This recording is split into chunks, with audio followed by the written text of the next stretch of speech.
লা ইলাহা ইল্লা আনতা সুবহানাক ইন্নী কুনতু মিনাজ জালিমিন লা ইলাহা ইল্লা আনতা সুবহানাক ইন্নী কুনতু মিনাজ জালিমিন ফাস্তাজাবনা লাহু ওয়া নাজ্জাইনাহু মিনাল গাম্মি ওয়া কাযালিকা নুনজিল মুমিনিন।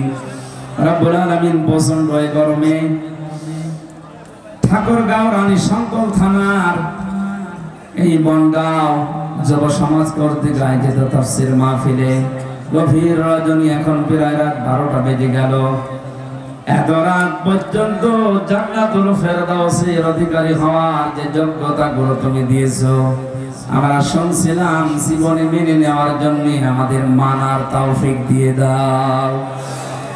আয়োজনে সওয়াব যদি দিয়ে থাকো আমাদের নবীর রওজায় পৌঁছিয়ে দাও। যারাই চেষ্টা করেছে আয়োজনের জন্য প্রত্যেকের জীবনের নেক মাকাসাদ পূরণ করে দাও।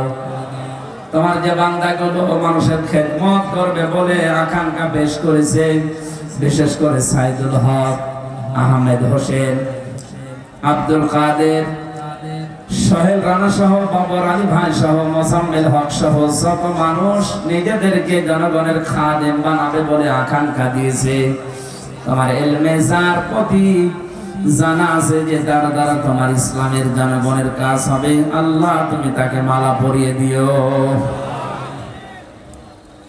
মা বোনেরা পর্দার আড়ালে বসে আছে, খাদিজার মতো, আয়েশার মতো তাদেরকে বানিয়ে দাও।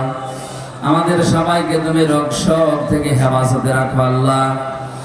এই ঠাকুরগাঁও জেলার ডিসি, এসপি, টিওনো, ওসি যত মানুষ দায়িত্ব পালন করছে আমাদের জান-মাল ইজ্জত আবরু হেফাজতের জন্য, আল্লাহ এদের দায়িত্বটা তুমি ইবাদত হিসাবে কবুল করে নাও। এই জেলার মাটির নিচে যারাই ঘুমিয়ে আছে, কবরটা তুমি কোরআনের ইজ্জতে জান্নাত বানিয়ে দাও। নবীজি জানিয়েছেন, কোরআনে কারিমের আলোচনা যেখানে হয় ওই এলাকায় 40 দিন কবরের আযাব মাফ হয়ে যায়। আল্লাহ তাআলা কোরআনের বিশাল ইজ্জতের কারণে এলাকার মানুষের কবরগুলো কিয়ামত পর্যন্ত ক্ষমা করে দাও। যত অতিথি বসে আছে মনের ভেতরে যার যে কামনা বাসনা আছে আমাদের চাহিদা আশাগুলো পূর্ণ করে দাও। যে বাড়িতে এসে বসেছিলাম এই বাড়ির উপরে রহমত নাযিল করো রব্বুল আলামিন। সারা জীবনের মুনাজাত আমার, আল্লাহুম্মা ইন্নী আসআলুকা শাহাদাতান ফি সাবিলিক ওয়া জাআল মাউতি ফি বালাদি রাসূলিক। সাধারণভাবে মরণ দিও না আল্লাহ, তুমি আমাকে শাহাদাতের মরণ দিয়ে জীবনটা ধন্য করে দিও। সবচাইতে বড় নেক কাজ যেটা তোমার দিন এই পৃথিবীতে কায়েম করা, অ্যাক্টিভ হয়ে আমাদের মুসলমানদেরকে দায়িত্ব পালন করার সুযোগ করে দাও। ফিলিস্তিনের মুসলমানদেরকে বাঁচাও।